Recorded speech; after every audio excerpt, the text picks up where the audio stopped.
Hello student, आज हम बात करेंगे बीएड फर्स्ट ईयर में physical education and health subject के अंतर्गत योग के बारे में भ्रांतियां। ठीक है, ये हमने टॉपिक रखा है आज का, योग के बारे में भ्रांतियां। आज के समय में शरीर को मन, वचन और कर्म के अनुसार स्वस्थ रखने की बहुत सारी पद्धतियां प्रचलित हैं। उनमें योग एक महत्वपूर्ण प्रणाली मानी जाती है। तो योग के बारे में बहुत सारे जो लोग हैं वो ये सोचते हैं कि योग केवल एक धर्म विशेष हिंदू धर्म से संबंधित है और अन्य धर्म के लोग या अन्य जातियों के लोग योग के बारे में बहुत सारी गलत धारणाएं बनाए हुए हैं। तो उन भ्रांतियों के बारे में, उन गलत धारणाओं के बारे में हम खंडन करेंगे कि वो धारणाएं गलत हैं और जो भी लोग सोचते हैं उन्हें योग को इस रूप में देखना चाहिए कि योग वास्तव में एक कला और विज्ञान है, ना कि उसका किसी धर्म विशेष, किसी विशेष जाति या संप्रदाय, क्षेत्र या भाषा के लोगों से कोई भी संबंध नहीं है। ठीक है, तो पहली भ्रांति के बारे में हम देखते हैं। योग के बारे में पहली भ्रांति क्या है? योग के बारे में पहली भ्रांति है कि योग एक धर्म है। ये पहली भ्रांति है। ठीक है, तो मैं बताना चाहूंगा कि योग एक स्वस्थ जीवन जीने की प्रणाली है। योग एक अनुशासन है और जीवन जीने का एक तरीका है।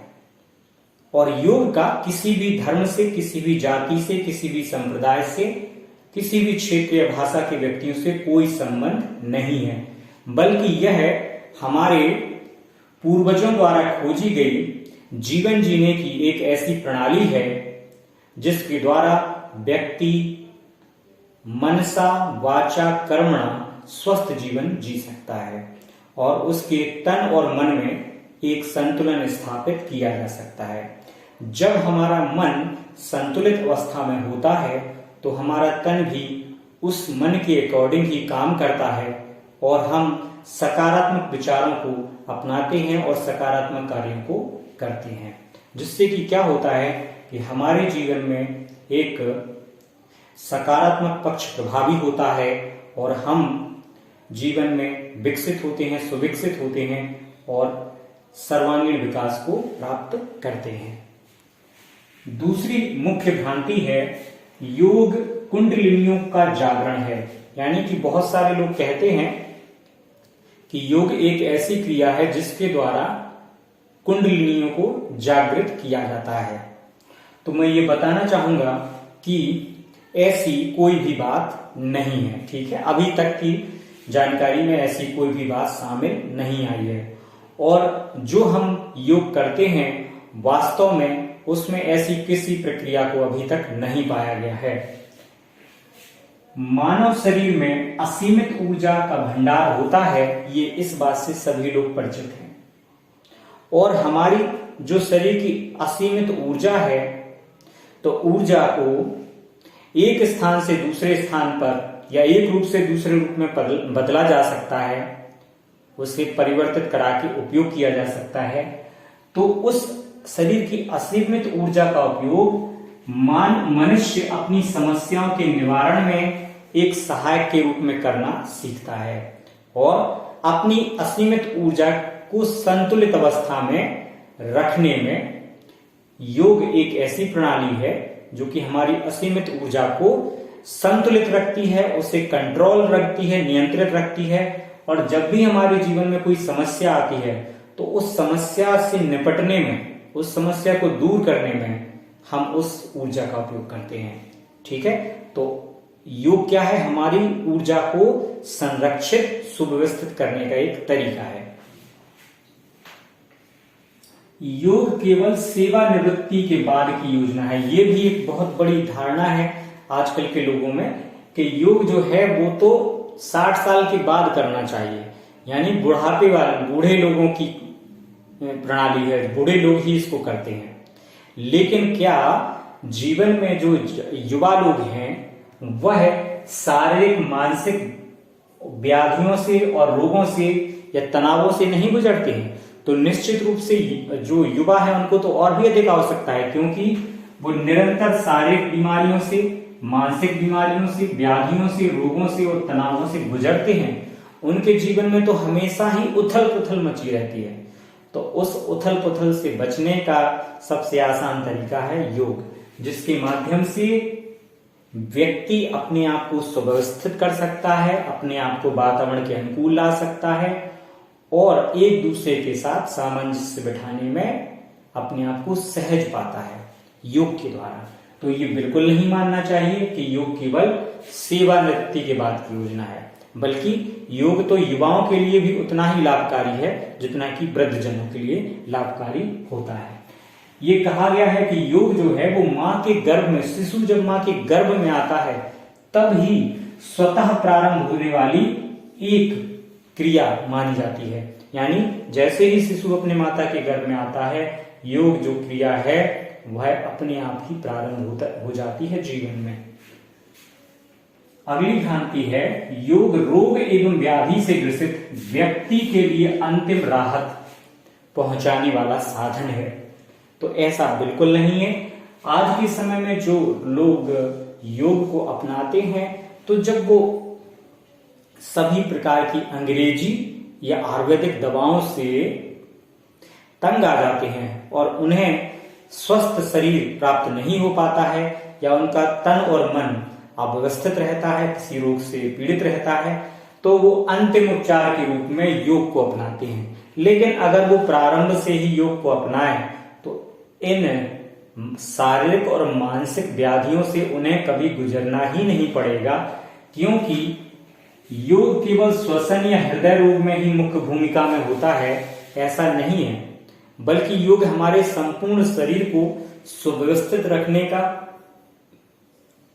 एक पूरा विज्ञान है, एक पूरी कला है, जिसके द्वारा हमारा तन और मन दोनों पूरी तरह से स्वस्थ बने रहते हैं। कुछ लोग कहते हैं कि योग हिमालय में रहने वाले सन्यासियों के लिए है। ये भी एक प्रमुख भ्रांति है लोगों की योग के बारे में। ऐसा नहीं है, योग सभी प्राणियों के लिए है, चाहे वो यहाँ पर रहते हो या हिमालय में रहते हो या रामेश्वरम में रहते हो या गुजरात के तट पर रहते हो या अरुणाचल प्रदेश में रहते हो या भोपाल जैसे मध्य भारत में रहते हो। सभी जगह किसी भी क्षेत्र का निवासी हो, उससे योग का कुछ भी लेना देना नहीं है, बल्कि योग सभी क्षेत्र के निवासियों के लिए समान रूप से सहायक है। शारीरिक स्वस्थता के लिए, मानसिक स्वस्थता के लिए उसका किसी धर्म, जाति, क्षेत्र, भाषा, संप्रदाय, खान पान, बोली, पहनावे वाले व्यक्ति से कोई संबंध नहीं है, बल्कि ये सभी के लिए समान रूप से लाभकारी है। और इसीलिए योग सभी प्राणियों के लिए माना जाता है और जीवन जीने की एक कला और विज्ञान दोनों ही योग को माना जाता है। तो हम कह सकते हैं कि योग क्या है? योग मुख्य रूप से हमारी मानसिक प्रक्रिया को सुव्यवस्थित बनाने का काम करता है और इससे व्यक्ति जो भी कार्य करता है उसके निष्पादन में व्यक्ति को श्रेष्ठता हासिल होती है। और जब व्यक्ति का प्रत्येक कार्य, चाहे वो शरीर के द्वारा किया जा रहा हो, चाहे मानसिक रूप से किया जा रहा हो, जब उसमें श्रेष्ठता आती है तो समग्र रूप से व्यक्ति का सर्वांगीण विकास होने लगता है। इसीलिए योग को एक समन्वित जीवन शैली माना गया है, जिसमें कि हमारे शरीर के तन और मन दोनों का समन्वय, सामंजस्य स्थापित होता है, जिससे कि व्यक्ति आंतरिक और बाहरी दोनों ही प्रकार के वातावरणों में अनुकूलन प्राप्त करके अपने जीवन में उन्नति प्राप्त करता है। तो ये जो मुख्य भ्रांतियां हैं 5 मुख्य प्रकार की, कि योग एक धर्म है, ये गलत है। योग कुंडलिनियों का जागरण है, ये भी गलत है। योग केवल सेवानिवृत्ति के बाद की योजना है, ये भी गलत है। योग रोग एवं व्याधि से ग्रसित व्यक्ति के लिए ही अंतिम राहत है, ये भी गलत है। योग हिमालय में रहने वाले सन्यासियों के लिए है, ये गलत है। बल्कि योग सभी के लिए है। ठीक है, तो ये जो 5 भ्रांतियां हैं ये पूर्ण रूप से गलत है, बल्कि वास्तविकता इससे कहीं ज्यादा है कि ये भ्रांतियां नहीं, बल्कि अगर कोई ये कहे कि योग एक स्वस्थ जीवन जीने की प्रणाली, अनुशासन या तरीका है, वो बहुत ही ज्यादा सही बात होगी। अगर कोई ये कहे कि योग कुंडलियों का जागरण नहीं बल्कि हमारी असीम ऊर्जा का संतुलित, समन्वयकारी और सामंजस्यपूर्ण तरीके से उपयोग करना है और समस्याओं से निपटने में उसका उपयोग करना है, अगर हम ये कहें कि योग सभी प्रकार की आयु के व्यक्तियों के लिए समान रूप से लाभकारी है तो ये ज्यादा उचित माना जाएगा। और हम ये भी कह सकते हैं कि योग केवल अस्वस्थ व्यक्ति के लिए कोई प्रणाली नहीं है, बल्कि ये स्वस्थ व्यक्तियों के लिए और भी ज्यादा लाभकारी होती है।